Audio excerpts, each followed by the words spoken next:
передача «Точка зрения» и тема нашего разговора – предстоящие местные выборы 2015. За последние 6 месяцев это уже будет третья предвыборная кампания для гагаузского избирателя. И гость в нашей студии Николай Харлампиевич Дудогло, депутат парламента Республики Молдова. Здравствуйте, Николай Харлампиевич. Здравствуйте. Рада видеть вас в нашей Спасибо. студии. Николай Харлампиевич, последние события в городе говорят о том, что камрадчане хотят вернуть вас обратно, руководить городом. Не хотят, что ли, вас отпускать? Ну, вы знаете, мы получили ходатайство Совета старейшин муниципии Камрад. Также было ходатайство и подведомственных организаций, школы, садики, муниципальные предприятия, предприниматели, горожане. Было собрано более 9 тысяч подписей. Я был приглашен буквально в пятницу в районный лицей, где у нас прошло совместное собрание. И скажу, что я принял решение. Согласились? Да, я согласился, принял решение баллотироваться примара города Камрата. С чем связано ваше решение вот такое? Почему вы решили все-таки продолжить? Скажу, в первую очередь, это связано с тем, что Камрад очень долгое время ждал, что Башканом Гагаузии был представитель из нашего города. Сегодня у нас Башкан Гагаузии из Камрад. Скажу, что наверняка нужно поставить точку в башканских выборах. Неважно, кто это, Влах или Дудогло, самое главное, то, что хотели камрадчане, все-таки оно сбылось, что Башкан Гагаузии сегодня из Камрад. Это дает возможность, в первую очередь, действительно в дальнейшем работать Камраду. Я на протяжении более 10 лет, работая примаром города Камрата, из 11 лет, я 10 лет всегда был в оппозиции. Примария была всегда к оппозиции Башканам. Поэтому это одна из самых главных причин, которая подтолкнула меня действительно согласиться с ходатайством Совета старейшин, что нужно возвращаться в Камрад и продолжать работу совместно вместе с исполкомом Гагаузии. Тем более, что мы подготовили на башканские выборы, у нас очень много различных есть проектов, различных согласований с международными организациями, европейскими, турецкими, российскими. Очень большую власть работы мы проделали с многими профильными министерствами, и начато очень много различных внедрения, много проектов в Камрате, которые нужно, естественно, что в дальнейшем реализовывать до конца. Поэтому я принял решение, что буду баллотироваться примаром Камрата, и уверен, что эту работу мы сможем совместно, примария и исполком Гагаузии, действительно показать пример. Пример и Гагаузии. Конечно, я считаю, что... проблем не видится. Я не вижу проблем, и скажу, что вот прошла инаугурация, и уже несколько различных было и встречи, мы и встречались с Башканом Гагаузии. Я вижу, что есть нормальные контакты, общение. Это говорит о том, что действительно можно будет нормально работать. Вот вы уже более 10 лет работали примаром, на посту примара. Работа нелегкая. Сегодня вы готовы опять эту работу взвалить на свои плечи. Вот скажите, не легче было вот остаться и быть депутатом? Ну, мне было много различных предложений по этому поводу, что, Николай Харлампиевич, давайте 4 года все-таки останешься в парламенте. В парламенте, в принципе, очень тоже интересная работа, и действительно можно многого чего добиться и для Камрата, и для Гагаузии, в целом работать и в политике, работать на всю страну. Но я вам скажу, что действительно сейчас меня толкает вернуться в Камрат. Это в первую очередь то, что действительно была проведена большая работа подготовительная на башканские выборы, в которые я остановился, что внедрение многих проектов. Но и скажу и следующий момент. Я честно скажу, что если бы Башкан Гагаузии не был бы с Камрата сейчас, я бы не согласился бы баллотироваться заново. Почему? Потому что, работая долгое время примаром, я скажу, что мы выполняли фактически многие функциональные обязанности, которые должны были выполнять Башкан Гагаузии, начальники управления, глава администрации. Эта работа ложилась все время на Камрат. Потому что мы по многим вопросам, вот, например, давайте приведем пример. Вода, канализация, очистные сооружения. В Камрате оно все время ложилось нагрузку на примарии. Хотя в нашем бюджете никогда даже на одной бане не планировалось для этих целей. Но возьмем параллельно другой наш город, например, Чедерлунгу. Несколько лет назад внедрялся большой проект по замене водопроводов, более 7 миллионов долларов. Кто занимался? Мой коллега Деньги, примар? да, деньги. Нет, занимался исполком Гагаузии, Башкан Гагаузии. Буквально, конечно, они занимались этим инвестиционным проектом. Деньги были турецкие, но занимался этим, значит, руководство региона. Пару лет назад, значит, был взят кредит 5 миллионов евро, это грант, 2,5 миллиона лей, это кредит, заложен бюджет Гагаузии, но снова же этим вопросом занимался исполком Гагаузии Башкан. А в Камрате все эти вещи всегда ложились на примарию. Если чего-то не хватает, ругает кого? Примарию. А где примария возьмет, если в бюджете нет? Если у нас формируется бюджет, и, значит, народ собрание утверждает, предлагает исполком Гагаузии, и где оно, значит, в дальнейшем будет определено средства, в принципе, то управление должно делать. Если в бюджете примарии города Камрат этих денег не было, естественно, что мы не могли заниматься. Но, несмотря на это, мы брались за любые вопросы. Мы газификацию решали, газификацию проводили и на геофизике, и, значит, и дороги мы ремонтировали, и водопроводную систему мы меняли, и заменили глубинные насосы, откачивающие насосы. Благодаря этому Камрат имеет круглосуточно питьевую воду. Мы очень много чего делали, то, что, в принципе, могло бы и должна была делать исполком Гагаузии. Поэтому я именно к этому говорю, что сейчас наверняка я верю в это, что все это изменится, потому что сегодня я считаю, что Башкан Гагаузия, который должен относиться одинаково. Что, конечно, что Чедерлонгу, что Камрату. Я никогда не говорил, что на Камрату нужно как-то больше внимания уделять. Встречаясь в Чедерлонге был, конечно, встречаясь в Чедерлонге был, конечно, мне иногда говорили, конечно, Камрат развивается, потому что вы столица и вы получаете больше средств. Мы, как столица, вот за 11 лет не получили ни одной бани. Хотя все региональные мероприятия готовят Камрату, и убирает, и благоустраивает, но нам никто не возвращал ни одной бани. Я думаю, что сейчас отношения с исполкомом Гагаузии будут у нас нормальные. Никаких оппозиционных движений не должно быть. И я думаю, что Камрат будет получать по заслугам то, что должна получать. Ну, а Камрат, значит, естественно, что имея свой бюджет, и имея большой опыт работы по привлечению инвестиций, по выигрыванию различных проектов, грантов, небюджетных средств, естественно, что мы сможем тогда намного более усиленно работать. То, что наш город за эти 10 лет развивается, об этом говорят и камрачане, отмечают и гости столицы. А вот уходя, наш Башкан, Михаил Формузал, бывший Башкан уже, да, сказал о том, что с бюджета все-таки много денег выделялось для города. Вот можете вы это подтвердить? Вот. Вы знаете, я удивляюсь Башкану Гагаузии, честно говоря, не хотел бы о нем сегодня говорить, но есть такой вопрос, значит, вернусь.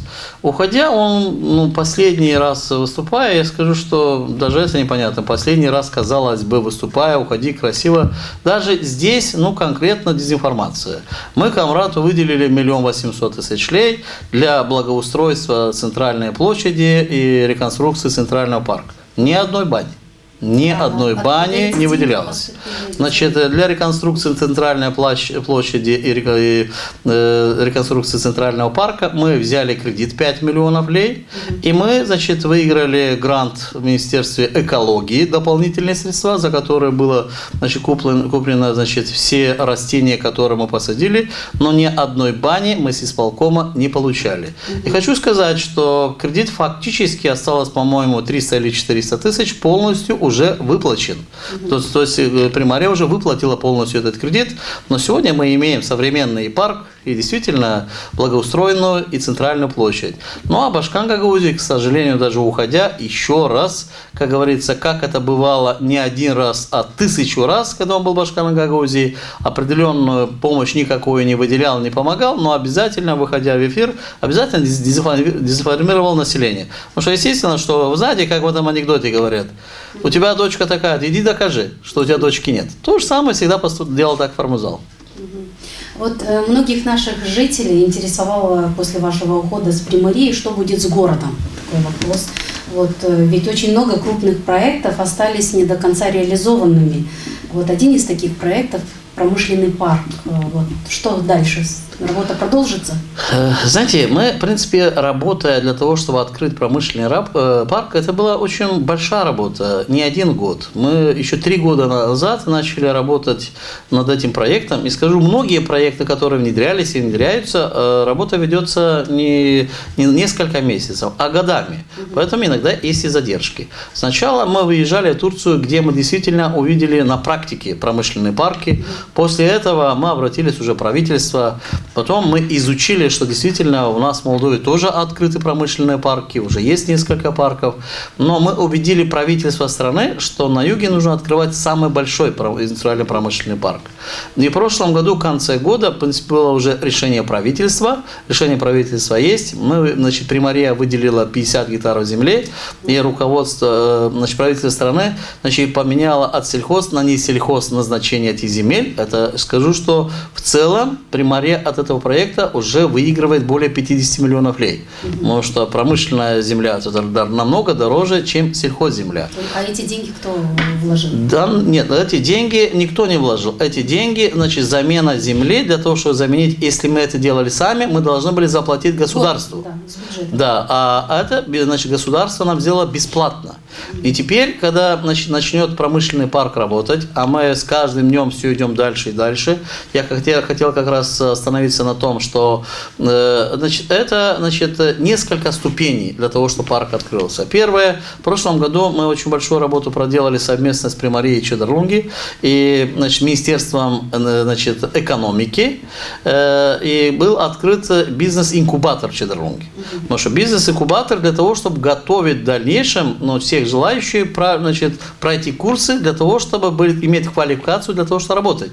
Следующий шаг. Сегодня было очень приятно, что в Камрате в прошлом году, значит, к нам обратились, значит, организация ООН, значит, под эгидой, значит, норвежских, английских организаций, которые сегодня был открыт у нас во 2-й гимназии центр по консультациям, центр, который будет обучать наших мигрантов, наших выпускников, тех желающих, которые будут обучать для того, чтобы они могли себе открывать рабочие места.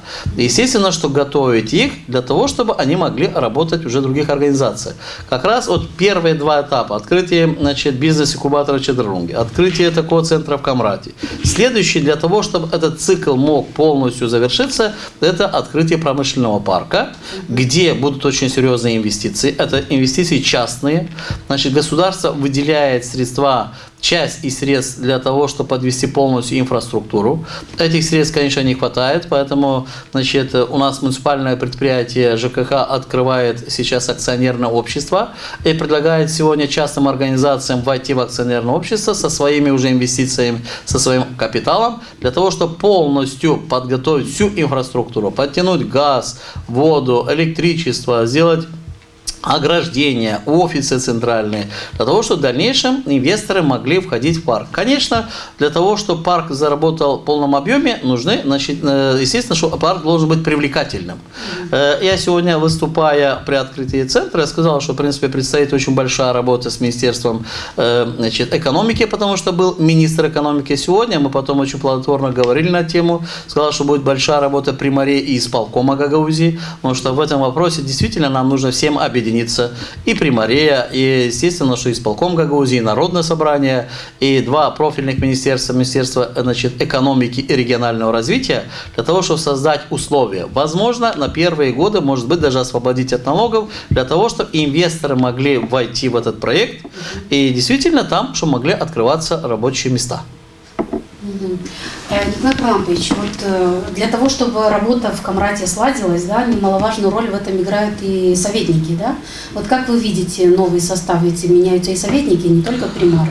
Ну, сейчас у нас начинаются выборы. Выборы всегда бывают сложно. Простых выборов просто не бывает. Ну, я думаю, что будут баллотироваться и представители Камрата и на примарскую должность. Оно, в принципе, нормально. Всегда должна быть конкуренция.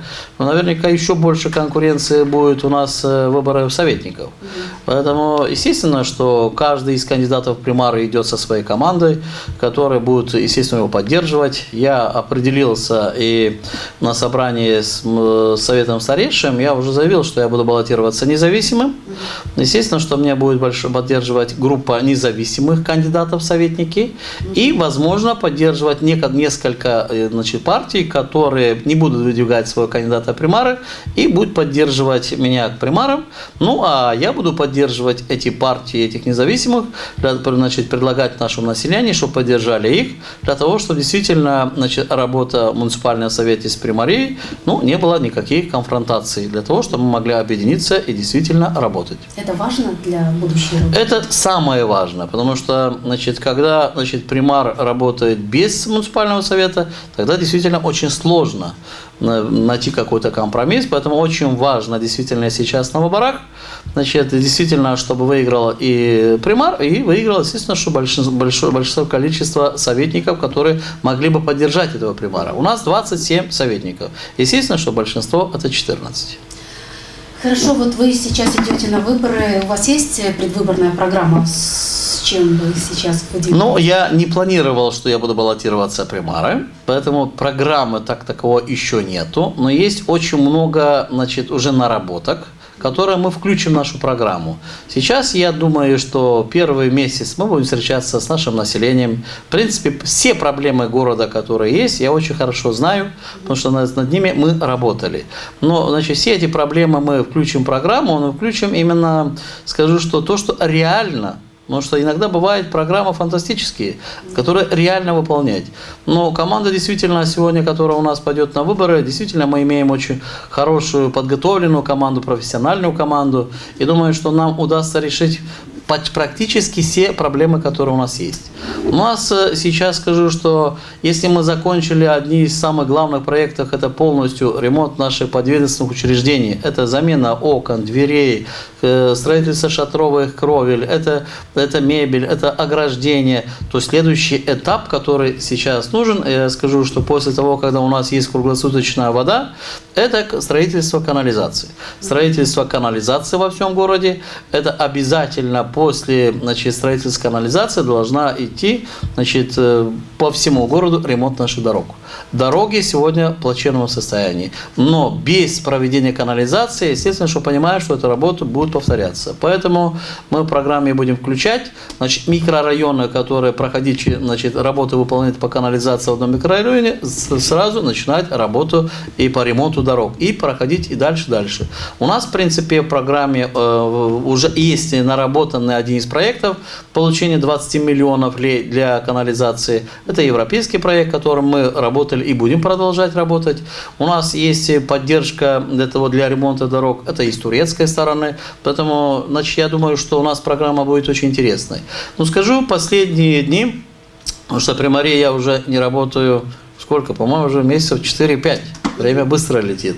И очень много людей ко мне обращалось по некоторым вопросам, которые сегодня волнуют наших людей. Буквально пару дней назад я был при Марии, попросил исполняющего обязанности примара собрать заместителей руководителей муниципальных предприятий, и мы обсудили эти проблемы, которые сегодня есть, которые люди поднимают. Это одна из самых главных проблем, то, что ЖКХ, практически всем жителям Камрата, через почту были посланы счета для оплаты вывоза мусора. Мы действительно собрались и начали разбираться, что это такое. Заместитель примара Леонид Динар объяснила, что в прошлом году был принят закон Республики Молдова, который, каждый человек облагается налогом оплатить за вывоз мусора. В дальнейшем Народное собрание Гагаузии, уже есть по подписью председателя Константинова, принимает такой же закон и дает на выполнение уже примарии. То есть примария является уже дальнейшим исполнителем. Закон принимался в прошлом году в парламенте не этим созывом, а прошлым созывом. Народное собрание в прошлом году приняло и сегодня на исполнение. Я скажу, что разговариваю с многими жителями, потому что скажу, что камратчане, я очень уважаю камратчан, что скажу, что новатором всегда являлся Камрат. Вопрос идет не то, что камратчане не хотят платить за вывоз мусора. Вопрос первый. В доме живет 2 человека. Прописано 5-6. кто-то уехал у нас за границу работать. Даже мертвые иногда есть, но списки недоработанные, и приходит сразу оплата. Ситуация не изучена. Правда? Конечно. Значит, естественно, что мы договорились из ЖКХ, из Примарии, что счета, которые были отправлены, аннулировать, убрать их в сторону, создать комиссию, которая проработает 2 месяца. В первую очередь обойдет каждый двор, каждый дом, для того, чтобы изучить, сколько там человек живет. Комиссия уже да, работает? комиссия начала работать. Если там живет 2 человека, значит 2. Неважно, сколько прописано, сколько проживает.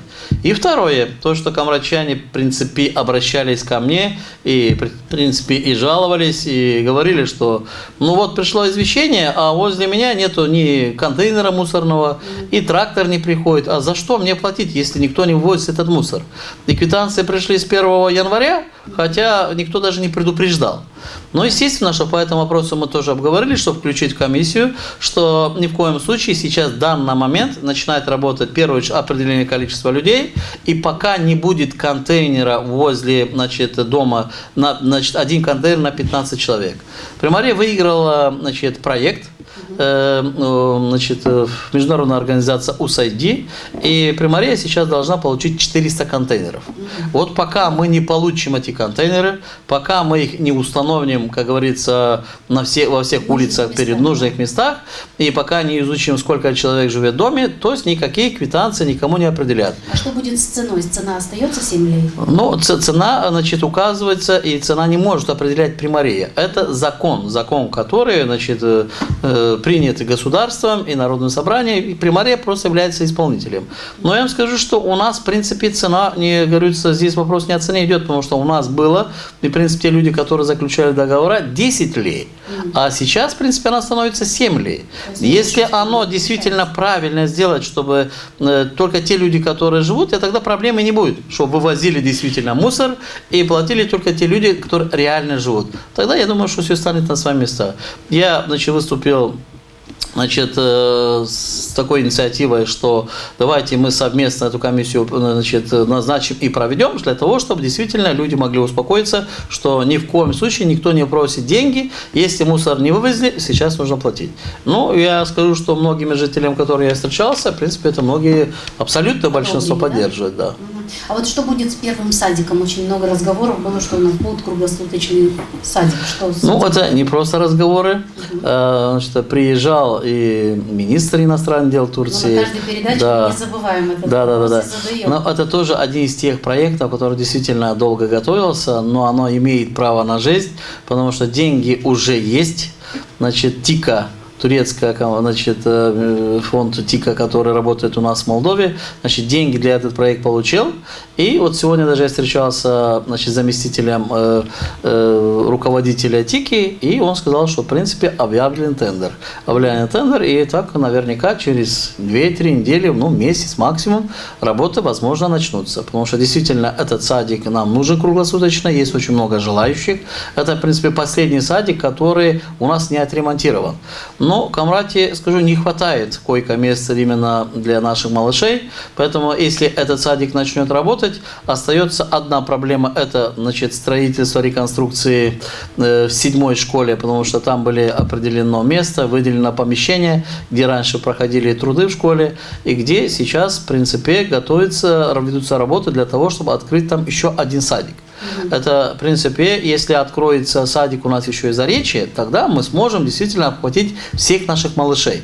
Потому что в целом в городе 2 садика не хватает. Потому что в свое время значит, город выделял один садик карабинерам, один садик был реализован, где находится сегодня ресторан «Атлантида». Ну, а время пришло к тому, что, оказывается, действительно то, что было в Советском Союзе, это правильно было. Поэтому сейчас я думаю, что когда пройдет реконструкция в первом садике, и уверяю вас, что значит, тот проект, который есть, это будет один из самых красивых садиков, который не только у нас в регионе, наверняка в Республике Молдова.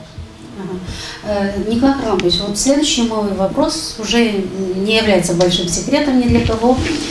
Ваши отношения с бывшим Башканом уже как бы не складывались, но это в прошлом. Вот многих интересует, вот как у вас будут складываться отношения с новоизбранным Башканом и как вы оцениваете то, что у нас женщина руководит Гагаузией? Знаете, мне во время выборов задавали такой вопрос журналисты, что Гагаузия не проголосует за женщин. Я тогда, в принципе, говорил, что это не то.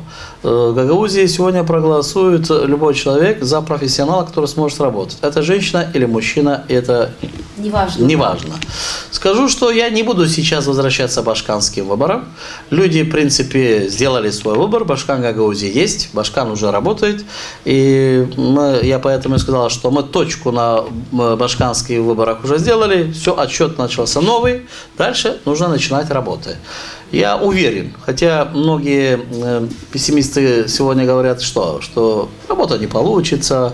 Формузал, уходя, сказал, что через 8-10 месяцев у нас возможны новые выборы. Другие еще что-то говорят. А я вам скажу так, что для нас сегодня, я скажу, для камрадчан, мы должны сделать все возможное, что Башкан из Камрата с задачей справился. Поэтому я считаю, что будущая примария при выигрыше нашей команды, а я, честно говоря, уверен, что мы выиграем, мы подставим плечо Башкану Гагаузии для того, чтобы работать и совместно, и для того, чтобы эти 4 года были самыми плодотворными за 20 лет существования Гагаузии. Спасибо. Николай Харлампович, вот недавно я ездила в Эстонию, в город Таллин, была приглашена, и у нас было много встреч. И была и встреча с мэром города. И вот на этой встрече мэр нам рассказал, что вот они для горожан сделали один маршрут в городе бесплатно. Вот, возможно ли это и у нас? Вот за этого мэра всегда горожане сейчас голосуют. Ну, знаете, у нас, в принципе, сегодня, мы говорим, когда о бюджете, я скажу, что сегодня невозможно что-то отвлекать от бюджета в сторону для того, чтобы не образовалась дыра. Но Камрат имеет очень большой шанс и привилегию действительно в дальнейшем, но очень много интересных предлагать проектов. Возможно, даже и такой вариант, который вы предлагаете, потому что у нас фактически маршруты сегодня все частные. У нас нету государственного, вернее, маршруты до наши государственные, но транспорт весь частный. У нас нету своего транспорта, которым мы могли бы, обслуживать наше население. Возможно, при появлении дополнительных средств примарии внедрять и такой проект. При открытии промышленного парка, который даст действительно, я скажу, что увеличение налоговой базы, она увеличит бюджет, тогда мы могли бы часть средств отвлекать на другие проекты. Мы, в принципе, в Эстонии вот такой проект предлагали, я очень поддерживаю это. Спасибо за идею. Но вот, например, мы сейчас предложили первый проект, уже чуть-чуть другой. Значит, город у нас действительно сегодня чистый, город привлекательный, но не зря у нас столько рынков по отношению к другим районным центрам. Другие районные центры, считайте, и Чемишлия, и Лева, и Тараклия, и Кантемир, все приезжают в Камрат. Но мы хотим сделать в дальнейшем, чтобы Камрат был привлекательным и для экономических агентов. То есть то бремя, ту нагрузку, которую несли экономические агенты на протяжении последних 10 или более лет, мы хотим чуть-чуть налоговый пресс уменьшить, то есть уменьшить налоги для того, чтобы у нас появлялось больше экономических агентов. Но для этого нужны средства. Поэтому я думаю, что появление новых дополнительных средств от промышленного парка мы сможем, часть средств, снизить налоги для работников, для размещения точки. Это, в принципе, большинство это работников рынка, это малые предприятия, где, уменьшая налоги, и та часть, которая, возможно, потому что срезая что-то, она не может не хватить в дальнейшем, как говорится, открывается дыра в бюджете. Дополнить эту дыру с появлением новых средств от промышленного парка. Это даст возможность, чтобы город был не только красивым, благоустроенным, а это даст возможность, чтобы действительно наши близлежащие районные центры, люди могли приходить к нам и открывать юридические адреса у нас в Гагаузии. Потому что у нас, если будут меньше налоги, мы станем очень интересными для всех жителей. Это даст возможность, я скажу, что в дальнейшем, через несколько лет, если мы сегодня где-то что-то даже потеряем, через несколько лет увеличением количества экономических агентов, что бюджет дальше поднимется. Я скажу, что когда мы пришли при Марии, уже много лет назад, я скажу, что у нас было мало экономических агентов. Сейчас, благодаря тому, что очень много людей практически сами открывают рабочие места. Люди, открывая рабочие места, мы должны сделать все возможное, чтобы они не закрывались. Потому что сейчас мы видим, что это во всем мире идет кризис, что я вот в последнее время, чуть больше времени нахожусь в Камрате и вот бываю на наших рынках, и я вижу, что многие наши люди практически сторожат свой магазин. Реализация не идет. Поэтому, поставляя налоговую нагрузку, мы дадим возможность, чтобы люди не закрывали свои торговые точки, находились здесь. Вот затронули вопрос о рынках. Вот многие жители нашего города задают нам такие вопросы, что будет с улицей Победы, вот там, где люди торгуют, вот как дальше с этими людьми? Я вам скажу, что уличная торговля всегда очень тяжело бороться. Ну, посмотрите, что делается в Кишиневе. Вот даже где железнодорожный вокзал, тут центральная дорога. У нас тоже работу мы все время вели, то иногда оно получалось, что работа проводилась, держалась месяц, два, три, что люди не выходили. Эта работа ведется не просто примария, а ведется она с муниципальной полицией. Здесь один из самых главных факторов, то, что примария должна иметь подчинение у себя хотя бы одного полицейского, тогда мы порядок наведем. Но оно в двойном подчинении, и, к сожалению, работа не получается. Но скажу, что для того, чтобы на улице Победы навести полный порядок, я скажу, что мы еще в прошлом году предложили проект. Проект, который мы хотим внедрить. У нас центральная площадь реконструирована, тротуарная плитка есть, что мы могли продолжить до автостанции расширением дороги, сужением тротуаров, и тогда фактически невозможно будет выйти на уличную торговлю, потому что а где торговать? На дороге, где транспорт проходит? Нет, значит, расширением дороги, значит, уменьшением тротуара, я вам скажу, что невозможно там торговать. И скажу, что это поддержали, в принципе, все наши экономические агенты, которые находятся в этой зоне. И этот проект, который мы в этом году, в принципе, и хотели внедрить. Я так думаю, что после июня, после выборов, один из первых проектов, который мы будем внедрять для того, чтобы действительно расширить дороги, убрать тротуары, убрать уличную торговлю, оно автоматически сама уберется. Вы знаете, когда начинаешь людей гонять, это обратный процесс. Ты их сегодня утром выгнал, они в обед возвращаются. В обед выгнал, они вечером возвращаются. Нужно создать то условие, которое само даст понять, что невозможно. Невозможно торговать на 30 сантиметров. Естественно, что люди вернутся все в рынки. Но и скажу, что сейчас в данный момент люди по инерции, многие обращаются ко мне. Николай Харлампьевич, вот уличная торговля есть, другие проблемы есть. Конечно, я стараюсь максимально помочь, но я говорю, что я уже давно, 4-5 месяцев не работаю при мэрии и, в принципе, не могу заняться этими вопросами. Вернемся в июне, будем заниматься всеми вопросами. Николай Харламович, вы за эти 10 лет участвовали во всех предвыборных кампаниях. Силы еще есть бороться? Вы знаете, где-то я читал, что Николай Харлампьевич должен подготовить себе преемников и должен уходить. Я на это, в принципе, ответил. Мне не 69 лет и не 59 лет, мне всего лишь 49. 49 лет наверняка рано выходить на пенсию. Скажу, что готовим мы и преемников, у нас в команде есть очень много достойных людей, но и сила, естественно, что 49 лет, я скажу, наверняка это рассвет только, поэтому сила, конечно, есть. И, конечно, мы готовимся на эти выборы, сделаем все возможное, чтобы предложить нашему населению очень интересную программу, которую в дальнейшем внедряя в жизнь, чтобы Камрат стал действительно настоящей столицей. Работая последние годы в Камрате, я скажу, что Камрат действительно стал привлекательным городом. Могут нас ругать в этом отношении то люди, которые просто не хотят замечать. Но люди, которые не бывают в Камрате хотя бы по полгода, потом приезжают, все отмечают, что Камрат действительно развивается. В Министерстве экономики, я скажу, где мы регистрируем наши договора, я скажу, что всегда удивляется. Камрат все время что-то делает. Откуда вы берете средства? Что вы там делаете? Потому что в целом, Камрат на первом месте сейчас находится по развитию. Камрат опередил все южные города. И мы не можем соревноваться сегодня с Бельцами и с Кишиневым, но по многим показателям мы идем не хуже. Что ж, Николай Харлампьевич, и последний, наверное, традиционный мой вопрос, ваше обращение к нашим камрачанам. Уважаемые камрачане, я хочу обратиться ко всем нашим жителям. Башканские выборы прошли. Я хочу обратиться и к тем людям, которые меня поддержали на башканских выборах. Большое вам спасибо. Но сейчас нужно поставить точку. Ни в коем случае, не злиться, не мстите нашим горожанам. Я для себя сделал уже решение и сказал, что мы должны подчиняться решению наших жителей, в дальнейшем объединившись все вместе, засучив рукава, работать. И примария, и муниципальный совет, и народное собрание. И стать примером для нашей страны. Ну что ж, я благодарю вас за участие в нашей программе. Уважаемые телезрители, передача наша подошла к концу.